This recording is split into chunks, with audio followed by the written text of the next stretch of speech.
Olá, começa agora mais um programa Ecocenado. Você vai ver nesta edição o crescimento da energia solar no Brasil para uso próprio e uso público. O preço da tecnologia solar fotovoltaica tem caído ano a ano no mundo, ajudando a reduzir o custo dos sistemas para as pessoas. E, por outro lado, a tarifa de energia elétrica aqui no Brasil cresce ano a ano, acima da inflação, pesando no bolso das brasileiras e dos brasileiros. Isso também acontece na gestão pública. A capital federal lidera ranking de cidade com mais painéis solares instalados para geração de energia limpa. Nesta usina fotovoltaica aqui de Brasília, 1.310 painéis solares geram energia para 80 prédios do governo do Distrito Federal. São Paulo é o estado com maior geração distribuída de energia solar. São Paulo consegue isso porque tem uma incidência solar, tem essa vocação, tem esse recurso abundante disponível no estado, tem um ambiente de negócios com regras claras, com previsibilidade que dá segurança para o investidor. E quais são as espécies de tartarugas marinhas encontradas no Brasil que infelizmente correm algum tipo de risco de extinção?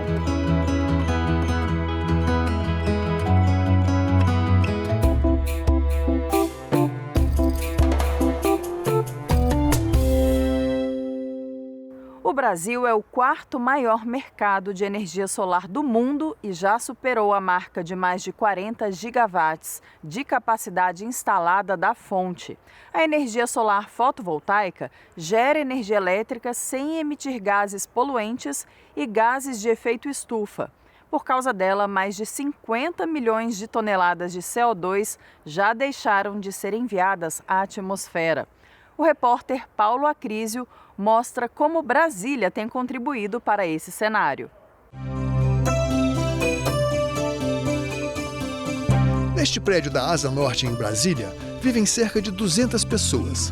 A despesa do condomínio com a conta de luz caiu quase pela metade no último ano.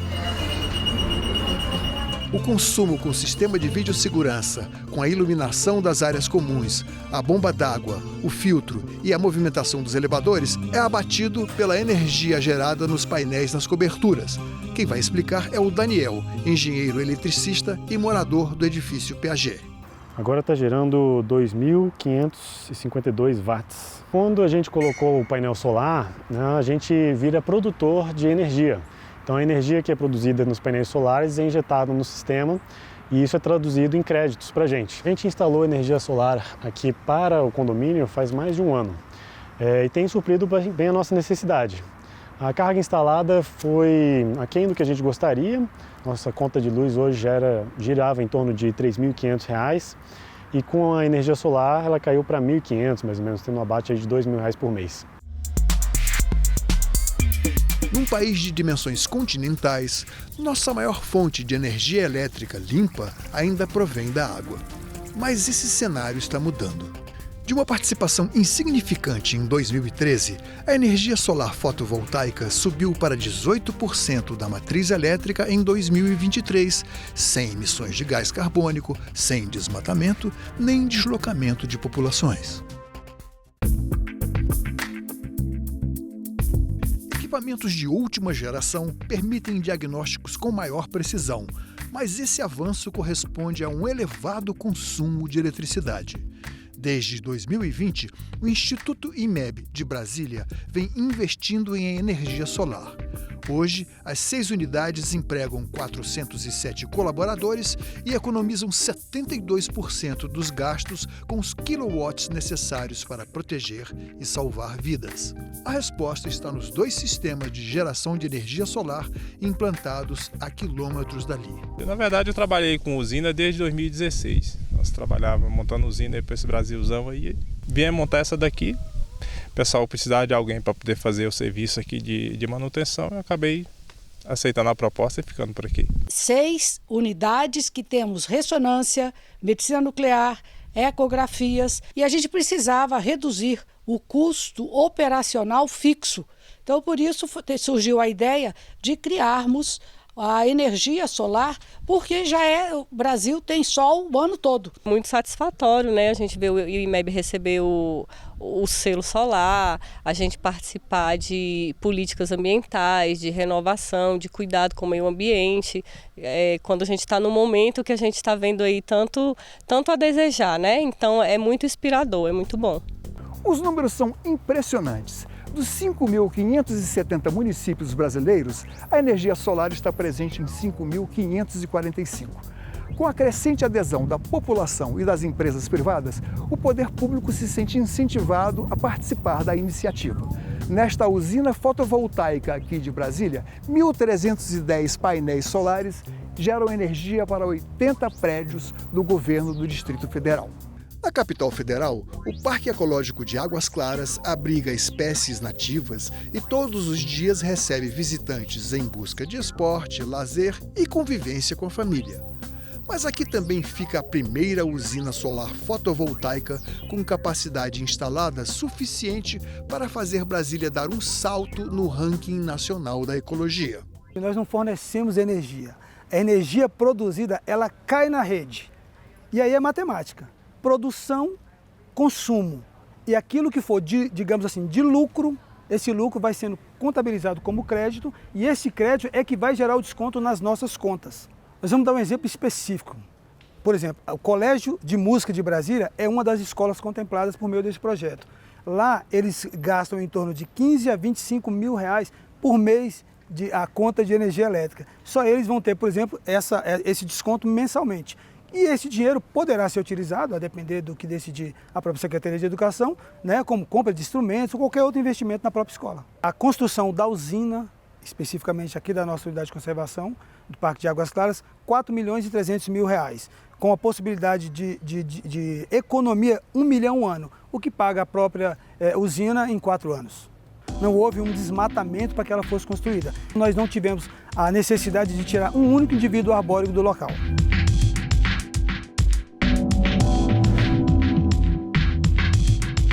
À primeira vista, ninguém poderia garantir que esse jardim pertence ao conjunto do Senado Federal. Nesse pequeno bosque, implantado e cuidado como uma joia pelo Núcleo de Responsabilidade Social, encontramos o responsável pelo projeto da Sala Verde.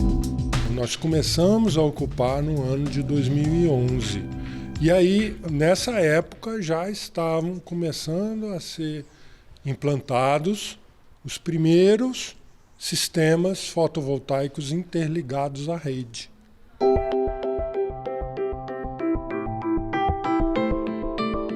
Nesse belo viveiro de plantas e espécies nativas brasileiras, encontramos o cenário perfeito para que os alunos da Faculdade de Arquitetura e Urbanismo inspirem as linhas mestras de seus futuros projetos.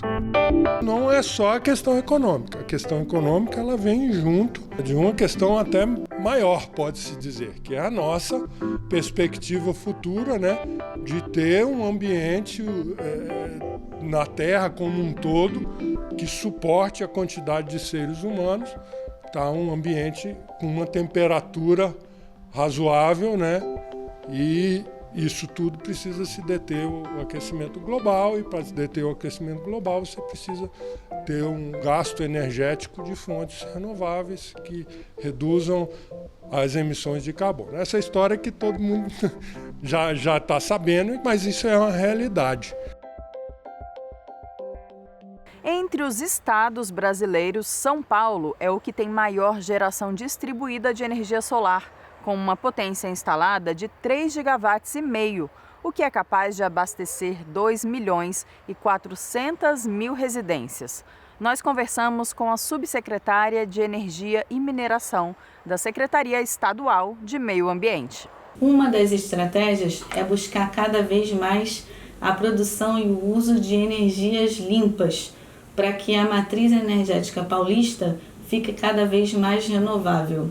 Hoje, o estado de São Paulo conta com 60% de energias renováveis na sua matriz. E se a gente fala em termos de matriz elétrica, São Paulo tem 98% de participação de renováveis. Isso inclui usinas hidrelétricas, inclui geração de energia a partir de biomassa e inclui também geração de energia solar. Nesse contexto, o Estado de São Paulo, por intermédio da Empresa Metropolitana de Águas e Energia, em parceria com o setor privado, construiu um projeto de usina solar flutuante. É uma usina hoje que tem 5 megawatts de potência, cujo projeto prevê a ampliação até 75 megawatts. Hoje já existem mais de 10 mil placas gerando energia, que pode atingir nessa ampliação a ordem de 160 mil placas. É um investimento de 30 milhões de reais nesse primeiro momento, com uma potência instalada de 5 megawatts, e essa expansão até mais 75 megawatts, totalizando 80 megawatts, pode chegar a um investimento da ordem de 500 milhões de reais. Com esta usina que a gente tem hoje, a capacidade de geração de energia é de 10 mil megawatts-hora. Se eu fosse falar em termos de residência, isso é equivalente ao abastecimento de 4 mil residências. Com a expansão da usina, alcançando uma potência instalada de 80 megawatts, isso equivaleria a dizer um abastecimento de cerca de 60 mil residências.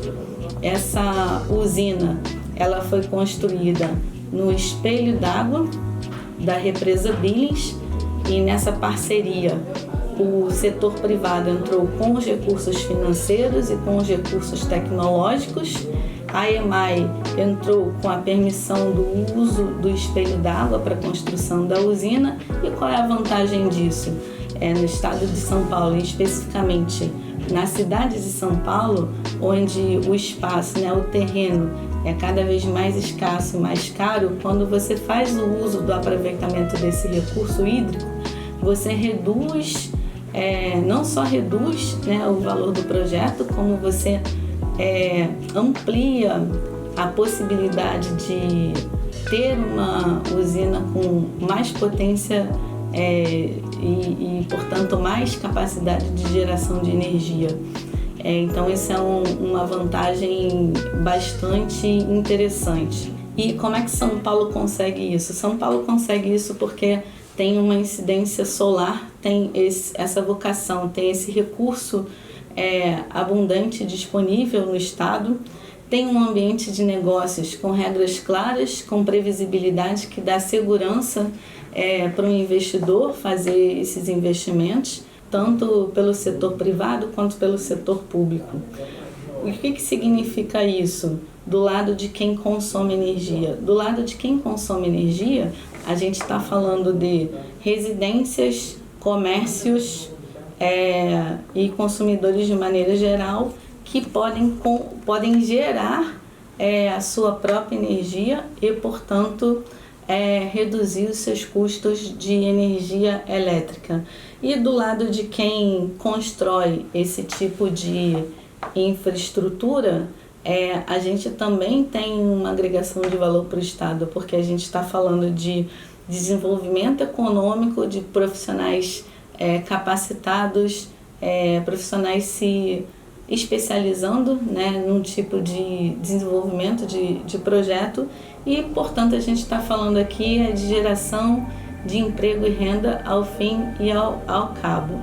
Então, esta usina fotovoltaica flutuante, denominada Araucária, na represa Billings, é apenas um exemplo de tantos outros projetos que têm aí por objetivo aumentar a participação de energias renováveis na matriz elétrica paulista. Projeções de mercado mostram que essa tecnologia deve continuar avançando ao longo dos próximos anos e até 2040 deve se tornar a fonte número 1 da matriz elétrica brasileira, superando as hidrelétricas em potência instalada. Isso faria do Brasil um grande protagonista no uso da energia solar fotovoltaica e também na transição energética sustentável. A análise é do presidente da AB Solar, Associação Brasileira de Energia Solar Fotovoltaica. Nós temos visto cada vez mais interesse da população, dos pequenos negócios e produtores rurais em gerar a sua própria energia. Esses sistemas solares são um fruto de investimento da própria população. Ajudam a diversificar a matriz elétrica brasileira com uma tecnologia limpa, renovável, sustentável, barata e cada vez mais acessível para a população. O preço da tecnologia solar fotovoltaica tem caído ano a ano no mundo, ajudando a reduzir o custo dos sistemas para as pessoas e, por outro lado, a tarifa de energia elétrica aqui no Brasil cresce ano a ano acima da inflação, pesando no bolso das brasileiras e dos brasileiros. Isso também acontece na gestão pública. Na área de prédios públicos, temos visto cada vez mais prefeituras, governos estaduais, governos federais, inclusive repartições do Poder Judiciário, do Legislativo, instalando sistemas fotovoltaicos nas suas edificações. Isso ajuda a reduzir os gastos de custeio do poder público com energia elétrica, economizando o nosso recurso, o recurso arrecadado por meio de impostos, para que esse dinheiro possa ser aplicado em atividades que gerem mais resultado para a população brasileira, melhor qualidade de educação, de saúde, de segurança, de qualidade de vida para a população.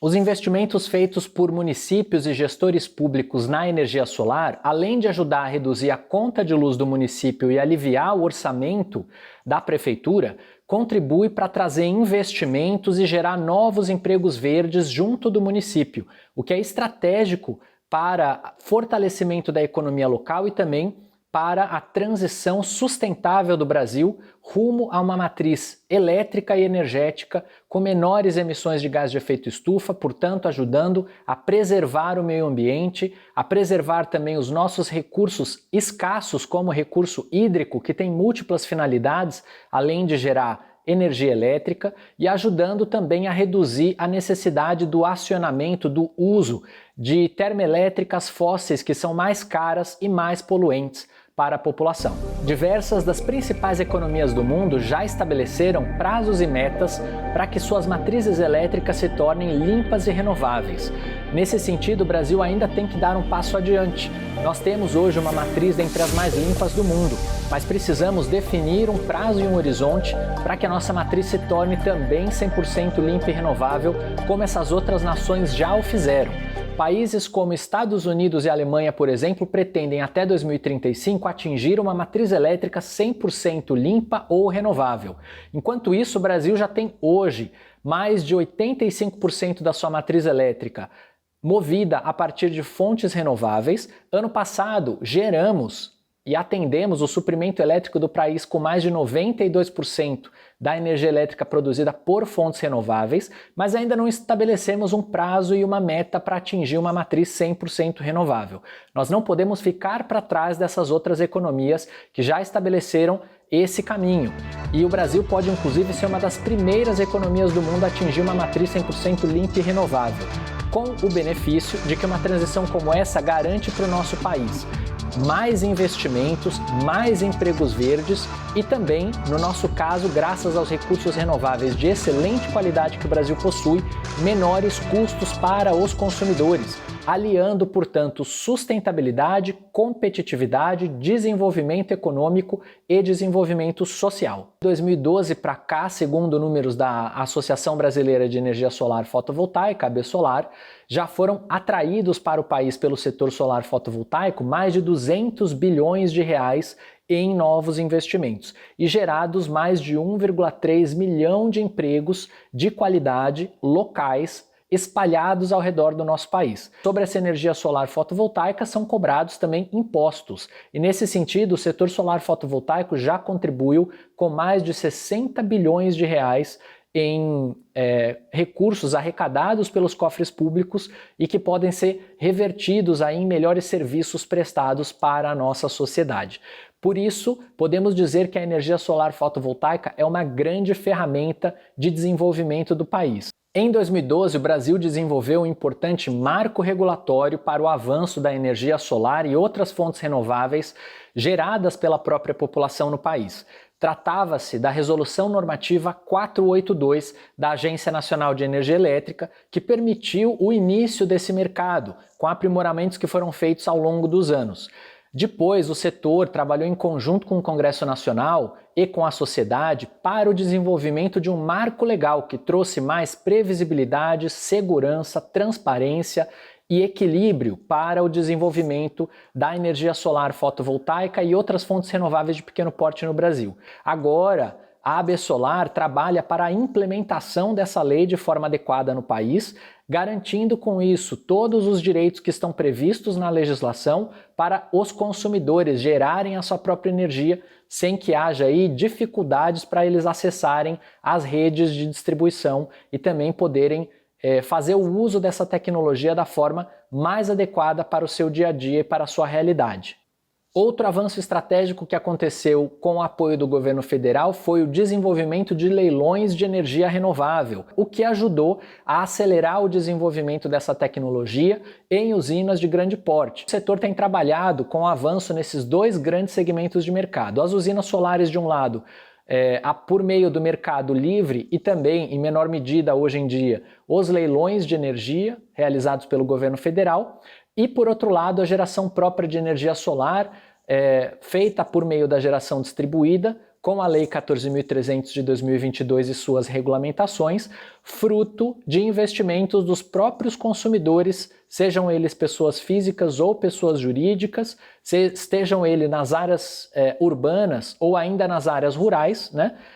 Gerando essa energia localmente e com isso reduzindo as suas contas de luz em até 90%, recuperando esse investimento feito no sistema em um prazo da ordem de 4 anos e depois tendo acesso a essa energia competitiva, limpa e renovável por um período superior a 25 anos, que é a vida útil, a garantia dos equipamentos de um sistema fotovoltaico.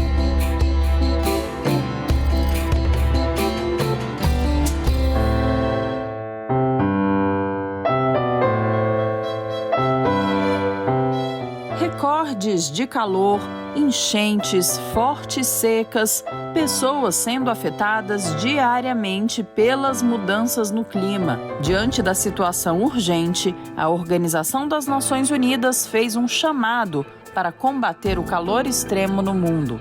O apelo foi feito após serem registrados novos patamares de altas temperaturas em dias seguidos. Em 22 de julho, a média global chegou a 17,15 graus Celsius. Let's face facts. Extreme temperatures are no longer a one day, 1 week or 1 month phenomenon. If there is one thing that unites our divided world, is that we are all increasingly feeling the heat. Earth is becoming hotter and more dangerous for everyone, everywhere.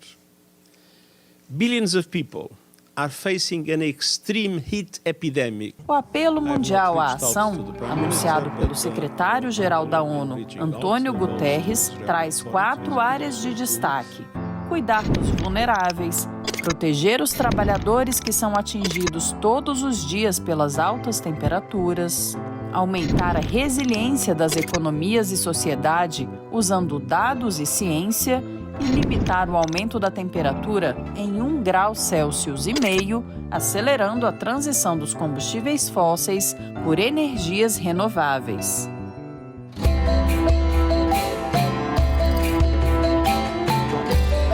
Veja agora alguns destaques do que aconteceu no Brasil e no planeta nos últimos dias no nosso Giro Ambiental.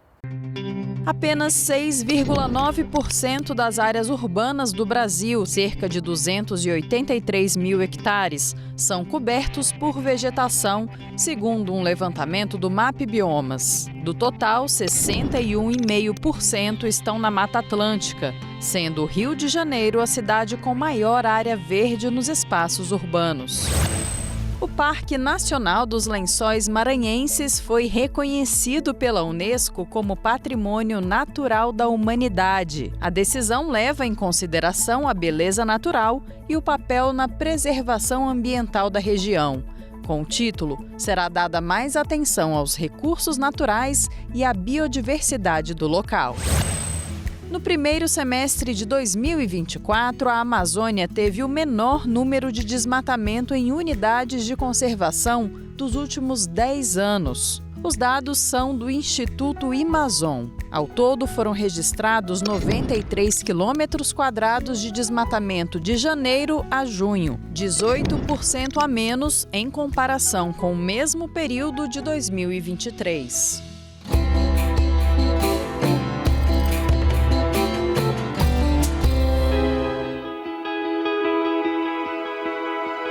As imagens encantam. Pequenas tartaruguinhas marinhas seguindo rumo ao mar. Mas, por trás delas, está um grande esforço para a preservação da espécie no Brasil.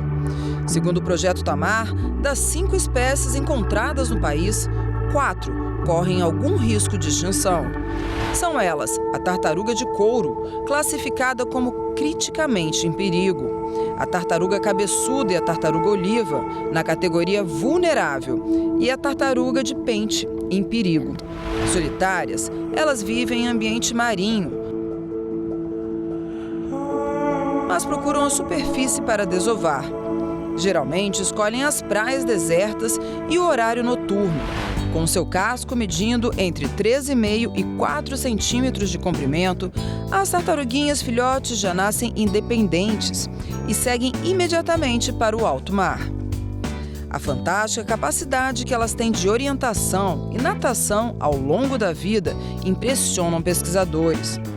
Animais migratórios, elas fazem grandes viagens, até mesmo transoceânicas. Apesar das longas distâncias, estudos mostraram que as mamães tartarugas retornam às praias onde nasceram para desovar e dar vida a novos filhotes. Nós ficamos por aqui. Obrigada pela audiência. Para rever ou compartilhar este e outros programas, acesse senado.leg.br/tv ou o nosso canal no YouTube. Até o próximo Ecosenado.